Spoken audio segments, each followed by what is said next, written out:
They realized that when you rely on the Lord and follow the Spirit, that's the better way. Yeah, and it works. And Nephi's faithfulness originally in continuing to go and do not only benefited Nephi and strengthened him, but clearly it had an effect on Laman and Lemuel, who were not the most righteous individuals, but they were even edified and uplifted by his faithfulness and his desire to persevere, to receive the brass plates from Laban. So they have a better tact, a better approach this time around by adhering to Nephi and gaining strength from his righteous decisions. That's a lesson for us, clearly, as we go throughout and how to benefit those around us, in particular our families.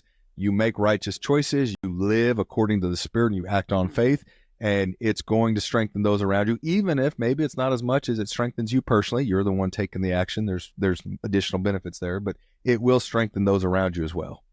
One thing that jumps out to me as well is there in verse 5. It says, so they took their journey with us down to the wilderness, to the tent of our father.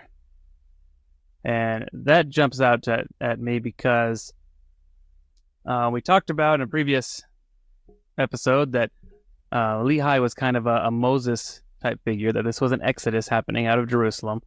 And one of the parallels to Moses is that Lehi had his own tabernacle of sorts. It always refers to the tent of Lehi.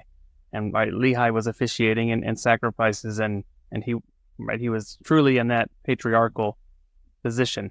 So the Nephi point that he takes the effort to write that they took the journey to the tent of our father, I think he's really showing that at least Ishmael, right, the Spirit was effective upon Ishmael, and he really did understand that Lehi was a true prophet. Yeah.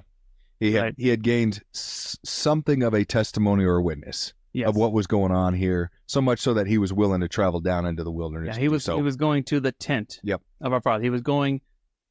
He understood that there was a form of worship there. There was priesthood. Yeah. There was priesthood there, and that the mission that Lehi had was far greater than just safety from the destruction of Jerusalem.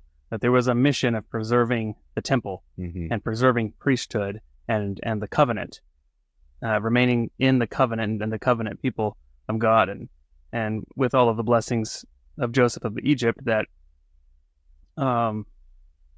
were to be fulfilled.